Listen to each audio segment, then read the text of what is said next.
유시민 작가가 2년 전 매불쇼에 나와 윤석열 정부에서 정부의 주요 요직에서 일할 인사들이 대통령이 이상한 걸 알고 아무도 안 한다고 해 함량 미달이지만 무슨 자리든 자리만 주면 오케이 했던 사람들이 한 자리를 차지했다고 쓴소리를 했습니다. 그렇게 추진됐던 윤석열이 꽂아놨던 사람들, 일부는 아직도 버티고 있습니다. 뇌물이 밝혀지지 않았다면 아마 아직도 하고 있을 사람도 있죠. 윤석열의 D급 인사 누가 있나 볼까요? 보고 나면 웃음밖에 안 나옵니다. 나는 내가 가진 권력으로 내가 옳다고 믿는 일을 한다. 이걸 신념윤리라고, 좋은 말로 신념윤리라고 그러는데 우리가 보통 하는 말로는 꼴통이라고 그러죠. 그러니까 일본에 다 퍼주는 거는 왜 옳은 일이 되는 거죠? 그거는 한일 관계가 좋아지는 것이 우리나라에 좋다는 믿음. 그러니까 그 믿음. 윤석열은 역사가 평가할 것이다. 그렇지. 이렇게 판단하는 거야. 지금 여론이 안 좋아. 근데 역사가 뭔지는 몰라. 에휴, 너무하신다. 에휴. 아니 내가 나름 엄청 노력해서 우리 대통령을 이해할 수 있는 유일한 어떤 루트를 찾은 게 이거라니까. 아, 그래요? 예, 안 그러면 이해가 안 돼요. 그 방송 직전보다는 언어가 많이 순화됐습니다. 이게 순화된 거예요? 이게 순화된 거야? 그럼 이거는 어떻게 보세요? 뭐 최근 일이니까 이 정책 혼선 있지 않습니까? 45세 조기 입학 그 업무보고 이후에 이게 논란되니까 장관한테 다 이렇게 책임 전가하면서 장관이 결국 사퇴하고 이번에 수능 문제도 대통령이 발언한 거잖아요. 그런데 지금 장관이 납작 엎드려서 사과하고 밑에 사람 경질하고 사임하고 이주호 장관이 본인이 대입 전문가인데 대통령한테 배운대잖아. 네. 자기가. 두 번이나 교육부 장관 한 사람 아닙니까? 그건 이제 우리나라를 북한처럼 만들어가는 거야 지금. 북한이나 옛날 소련 이런 데가 문화예술 교육에 대해서도 다 최고 존엄이 한마디 하면 그게 교시가 되어가지고 네. 모든 행정의 지침이 돼요. 그러니까 이게 민주국가하고 독재국가의 차이가 독재국가는 그 최고 권력자가 무슨 말을 하면 그 권력이 분산되어 있기 때문에 분산된 권력을 가지고 있는 다른 주체들이 그거 아니고요. 이렇게 해서 와글와글 하다가 이렇게 수정이 돼요. 그러면 네. 이제 처음에 말한 권력 나 잘 몰라서 그랬네. 듣고 보니 그 말이 맞네. 그렇게 합시다. 이렇게 절충이 이루어지는 게 민주국가고 네.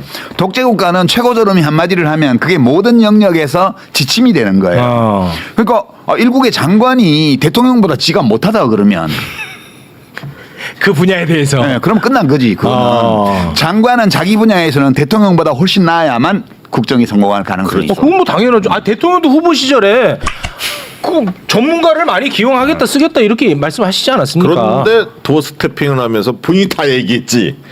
장관들은 다 말도 못하고 쳐다보면 있고 그렇게 됐죠. 아니 근데 그 우리나라가 짧게 봐도 뭐 한 30년 이상은 어쨌든 민주 시스템으로 왔는데 그렇죠. 그게 대통령이 한번 바뀐 걸로 완전히 다 되돌아갈 수가 있는 거예요. 되돌아가지 못하죠. 못 돌아가요. 돌아갈 수는 없군요. 네, 그냥 그 난동을 부리는 거죠. 돌아갈 수 없는데. 그러니까 지금 우선 법을 못 만들어요.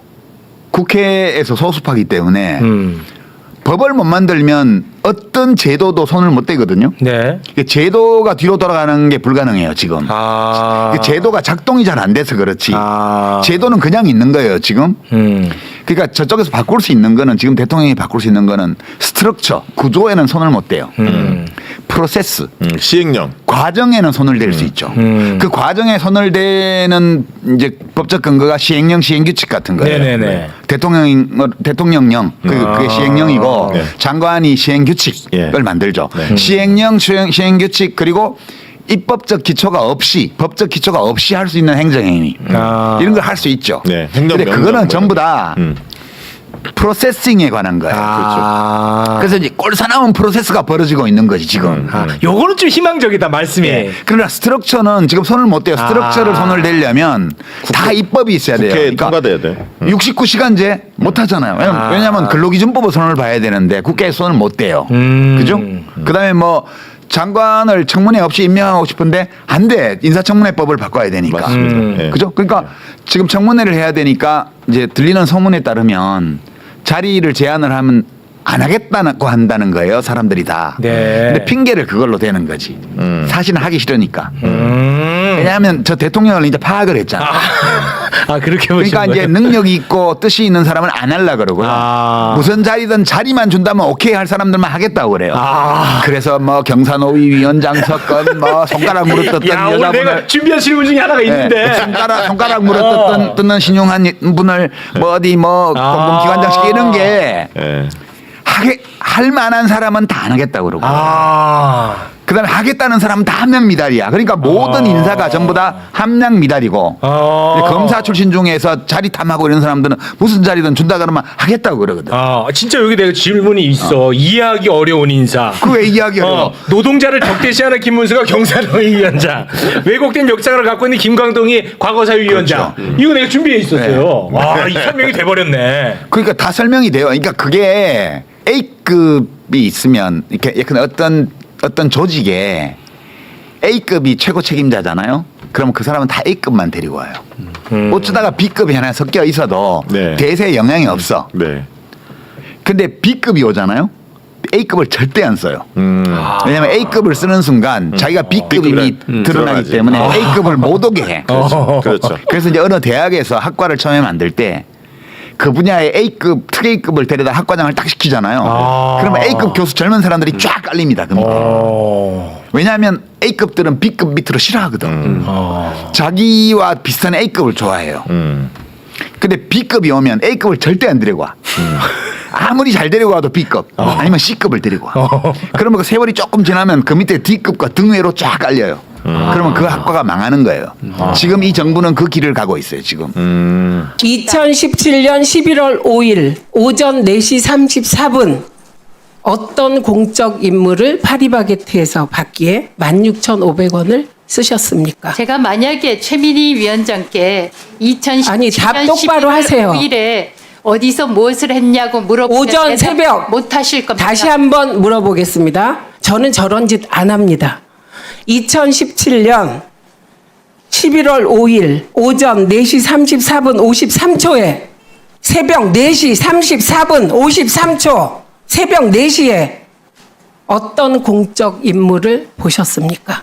저는 업무 외에 사적으로 사용한 적 없습니다. 다시 한번 말씀드립니다. 2017년 11월 5일 오전 4시 34분 이때 일요일입니다. 파리바게트에서 어떤 공적 업무를 보셨습니까? 참고로 말씀드리지만 일요일이었습니다. 수행기사, 총무부 그리고 저의 법인카드 종류가 최소한 3가지 이상 있었습니다. 저거 본인 카드, 본인의 법인카드입니다. 2017년 11월 5일 오전 4시 34분 어떤 공적 업무를 보셨습니까? 저는 업무 외에 사적으로 쓴 적 없습니다. 그건 거짓말입니다. 거짓말 아닙니다. 거짓말입니다. 함부로 말씀하지 마시고요. 거짓말입니다. 그러면 답하십시오. 오전 4시에 누구와 공적 업무를 봅니까? 새벽 4시에. 경찰 조사 밝혀질 것입니다. 저는 사적으로 사용한 적 없습니다. 오전 4시에 앵무새처럼 우리 도돌이피 하지 말고 상식적으로 오전 4시에 무슨 공적 업무를 봅니까? 저는 사적으로 사용하지 않았습니다. 거짓말하지 마십시오. 거짓말 아닙니다. 저한테 거짓말하지 거짓말이라고 마십시오. 말씀하시는 거는 모욕입니다. 거짓말으로 보이기 때문에 거짓말이라고 거짓말 하는 아닙니다. 겁니다. 그만하세요. 거짓말 아닙니다. 국가인권위원회 노조가 지난달 29일 내부망에 안창호 위원장의 반인권적 언행에 대한 제보를 받는다는 글을 올렸습니다. JTBC 취재진은 어제까지 사흘간 올라온 제보 내용들을 모두 확인했습니다. 한 직원은 업무 보고에 들어간 모 과장에게 성적 지향을 물으며 동성애자 아니죠. 동성애자들이 에이즈에 많이 걸려 걱정된다 했다고 제보했습니다. 과거 안 위원장은 자신의 저서에서 차별금지법이 도입되면 에이즈, 항문암, A형 간염 같은 질병의 확산을 가져올 수 있다며 성소수자에 대한 반감을 드러낸 바 있습니다. 지난해 9월 인사청문회에서도 비슷한 주장을 펼쳤습니다. 동성애는 사회주의 혁명, 공산주의 혁명의 중요한 핵심적 수단이다. 이런 주장이 있습니다. 여러 가지 상황을 비추어 볼 때 가능성이 제로라고는 저는 생각하지 않습니다. 직원들은 안 위원장의 내란 옹호 목소리에도 비판의 목소리를 높였습니다. 지난해 12월 3일 비상계엄과 관련해 위원장 성명 초안엔 위헌이란 표현이 있었는데 안 위원장이 이를 X자로 그으며 위헌이 아니란 얘기를 점잖은 분들로부터 많이 듣고 있다고 했다는 주장도 나왔습니다. 실제 지난해 12월 11일 계엄 선포 8일 만에 뒤늦게 나온 인권위 성명엔 위헌이란 표현을 찾아볼 수 없었습니다. 평소 안 위원장의 행실에 대한 지적도 잇따랐는데 엘리베이터에서 안 위원장이 앞에 있는 여직원의 뒷머리를 쓰다듬었다거나 남성 조사관에게 공개적으로 살을 빼라고 했다는 폭로들이 나왔습니다. 지난해 광복절을 앞두고 독립운동가 후손들의 강력한 반대에도 불구하고 임명이 강행된 뉴라이트 성향의 인사죠. 김형석 독립기념관장이 내란 발생 넉 달 전이던 지난해엔 독립기념관 광복절 경축식을 취소하더니 윤석열 정권이 몰락한 올해는 아무 일도 없었던 것처럼 기념식을 열고 직접 경축사까지 했는데요. 그 내용이 항일 독립투쟁을 비하하는 식이라 비판을 받고 있습니다. 박선진 기자가 취재했습니다. 지난해 윤 전 대통령이 오는 정부 행사에 참석해야 한다며 개관 37년 만에 처음으로 독립기념관 광복 경축식을 취소해버린 김형석 독립기념관장. 그런데 정부가 바뀌자 올해 다시 기념식을 열고 단상에 올라 경축사까지 했습니다. 하지만 이렇게 말했습니다. 광복을 세계사적인 관점에서 보면 제2차 세계대전에서 연합국의 승리를 얻은 선물입니다. 우리 민족의 전 세계에 보여준 항일 투쟁의 역사를 무시하는 발언이라는 비판이 잇따랐습니다. 세계사적인 관점에서 보더라도 이것은 단순히 주어진 것이 아니라 찾아왔다라는 의미의 광복이라는 의미로 해석을 해야 되는데 공식적인 행사장에서 관장의 신분으로서 하는 건 조금 불편하긴 했어요. 경축사가 진행되는 동안 기념관 앞에선 김 관장의 퇴진을 촉구하는 시민들이 모였습니다. 80주년이 되는 이 자리에는 김형석이 멍석을 깔고 앉아 있습니다. 광복절을 부정하는 자가 독립기념관장을 맡고 있는 나라가 독립국가입니까? 김 관장은 앞서 광복절을 부정하는 듯한 발언을 계속 이어왔고 1945년 8월 15일 광복 되어졌다. 이 역사를 정확하게 모르는 겁니다. 친일을 두둔한다는 비판을 받아왔습니다. 잘못된 기술에 의해서 억울하게 친일 인사로 매도되어지는 분들이 있어도 안 되겠다. 취임과 동시에 사퇴 요구를 받아온 김 관장은 향후 거취를 묻는 취재진의 묵묵부답으로 일관했습니다. MBC 뉴스 박선진입니다. 김건희 특검이 오늘 이배용 국가교육위원장 주거지를 압수수색했습니다. 이 위원장이 김건희 씨에게 금품을 건넨 정황을 포착했기 때문입니다. 이번에 문제가 된 건 금거북입니다. 특검은 김건희 씨의 모친 최은순 씨의 사무실을 압수수색하면서 금고에 든 금거북이를 발견했습니다.